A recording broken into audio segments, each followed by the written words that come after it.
ये लड़ाई आज हमने शुरू करी या 5 साल पहले हमने शुरू करी, ऐसा कोई विषय नहीं है।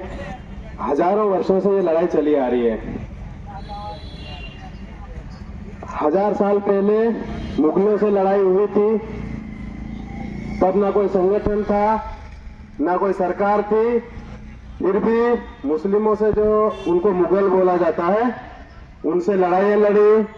कई हजारों लोग हमारे उसमें उनका बलिदान हो गया। फिर भी हमारे धर्म के लिए, यहाँ तक हमारा धर्म यहाँ आज जिस स्थिति में हमको दिया है, उसके पीछे हजारों बलिदान हमारे पूर्वजों का है। देश में नहीं, आज जो आसपास के देश बहुत सारे बने हुए, ये पूरा मिला के एक भारत देश था, पूरा हिंदू देश था पूरा। लेकिन मुगल आए, वो यहाँ बस गए, उन्होंने अत्याचार किया और यहाँ पे जमीनों पे कब्जा किया, धर्मांतरण करवाया। उनसे हमारे पूर्वजों ने लड़ाई लड़ी। उसके बाद फिर अंग्रेज आए, पादरी जिनको बोला जाता है, वो गोरे पादरी आए, उन्होंने यहाँ 200 साल राज किया, उन्होंने अत्याचार किया। भारत भूमि पे कई जगह अभी भी उनके चर्च है। यहाँ पे अत्याचार हुआ, गुलाम बनाया देश को और हमारे हिंदू भाइयों का धर्मांतरण करवाया। ये सिलसिला बहुत पुराना है। अभी भी अंग्रेज तो चले गए, पूर्वजों ने जैसे तैसे लड़ाई लड़के देश को आजाद कराया, लेकिन उस तरीके से कानून बनने थे वो नहीं बन पाए। जैसे कानून बने, सबको बराबर का हक, देश तो हमारा था, बराबर का हक का तो सवाल ही पैदा नहीं हुआ था यहाँ। फिर भी ऐसे कानून बनाए गए। जब ये देश भारतवर्ष आदि अनादिकाल से हिंदू समाज का रहा है, हिंदुत्व का रहा है, तो फिर यहाँ पे सर्वधर्म वाली तो बात ही नहीं है। यहाँ उस कानून की जरूरत ही नहीं थी। अरब कंट्री है मुस्लिमों की, और बहुत सारे पश्चिमी देश है जहाँ ईसाइयों का साम्राज्य है, आज भी, पहले भी था। भारत में उनका कोई वजूद नहीं था, लेकिन फिर भी ऐसे लचीला जो संविधान बनाया, ऐसे निर्माता थे जिन्होंने गलतियां करी। उस समय की परिस्थितियां ऐसी होगी, उनकी मजबूरी होगी, लेकिन आज तो ऐसी मजबूरी नहीं है। आज हिंदू समाज को अपने भारतवर्ष के गौरव को पुनः स्थापित करने का समय है। और हिंदुस्तान गांव से शुरू होता है। आदि अनादिकाल से अपने गांव में बाबी माता, सावन माता, कालका माता, हनुमान जी, शिव जी, जितने भी देव आप देखोगे तो ये अभी से नहीं है। मूर्तियां अभी जरूर आई है, लेकिन उसके पहले से पत्थर के रूप में यहाँ पे हनुमान जी स्थापित थे, उनको भगवान मान के पूजता आ रहा। तो ये जो भूमि है, ये संतों की भूमि है, ये हिंदुओं की भूमि है। आज ऐसा माहौल बन गया देश में, विदेश में भी। पाकिस्तान में पहले हिंदू थे बहुत ज्यादा, बंटवारे के बाद वहां उनकी हत्या कर दी गई। बांग्लादेश भारत का हिस्सा था, लेकिन वहां पे भी अभी हिंदुओं की हत्याएं हो रही है।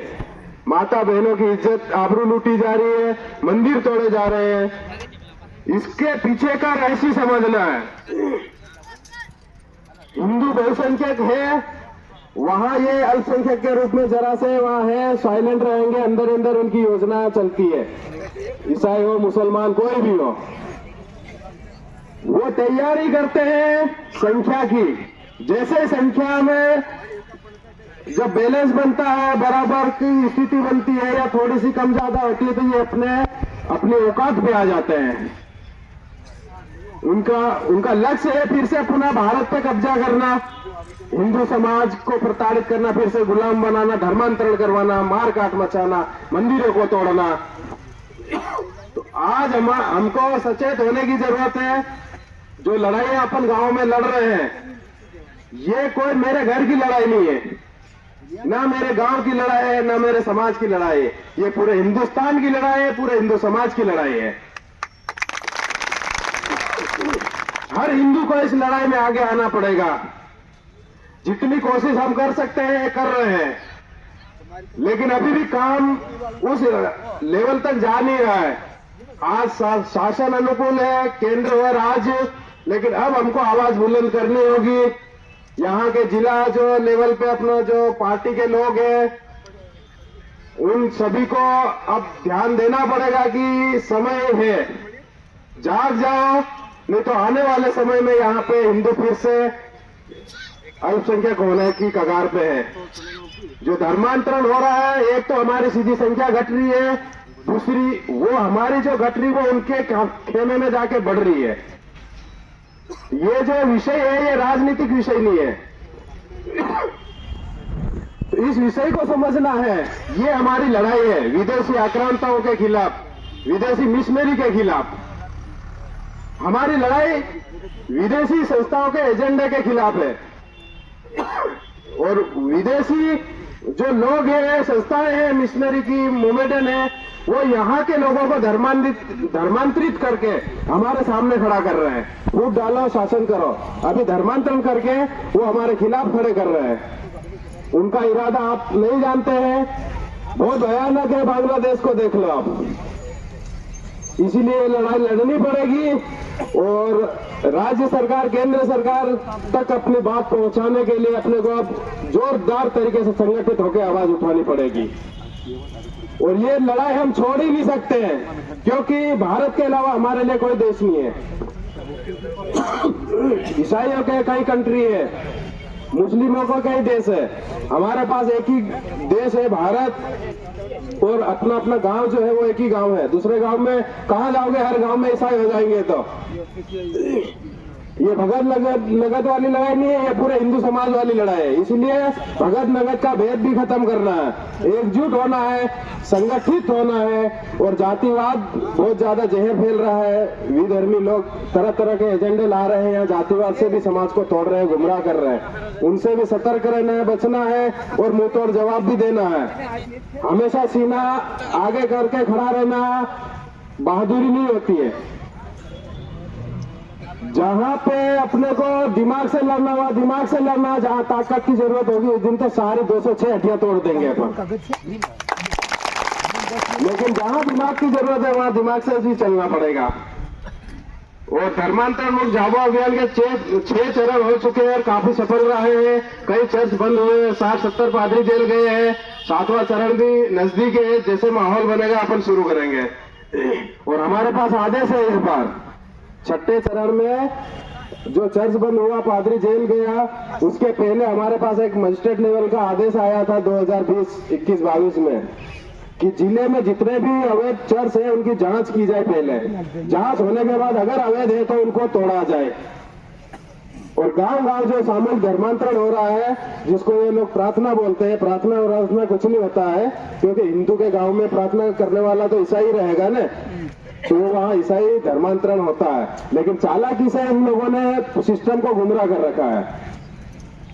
तो अपने अपने गांव में एकता करनी है और होने नहीं देना है। कुछ भी हो जाए, प्रशासन को बुलाना है, हम होने नहीं देंगे। गांव हमारा, देश हमारा, सरकार हमारी, फिर भी हमें धर्मांतरण कैसे होने देंगे? तो अपने अपने गांव की जिम्मेदारी लेनी है। गांव को संगठित करो और बुधवार, शुक्रवार, रविवार जब भी ये एकत्रित हो तो अपना भी मंदिर पे एकत्रीकरण चालू करो। उसी दिन करो जिस दिन गांव में होता है।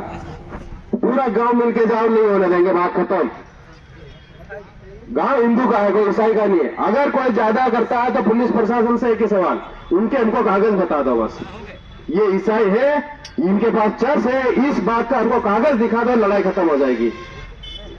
कागज है नहीं, दिखाएंगे ही नहीं, क्योंकि कानून के अनुसार जिला मजिस्ट्रेट होता है, वो 2-3 महीने में ईसाई बनने का प्रमाण पत्र देता है। जैसे आपके पास होंगे ना निवासी प्रमाण पत्र, कास्ट सर्टिफिकेट, मार्कशीट, ऐसे इसका भी सर्टिफिकेट बनता है ईसाई बनने से पहले।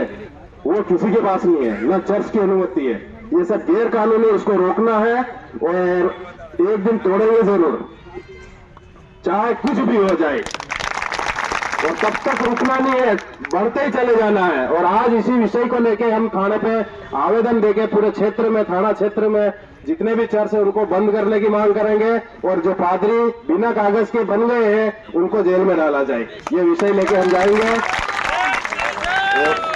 और बाकी जो दहेज दारू डीजे का जो चल रहा है समाज में, वो आप सब लोग सहयोग करें उसमें, और जितना भी हो सके समाज को बुराइयों से बचाना है। इसमें फायदा नहीं है, नुकसान ही है इन 3 चीजों से। ये बाकी संत और हमारे जो भी बड़े बुजुर्ग लोग यहाँ पे स्कीम चला रहे हैं जिले में, तो सभी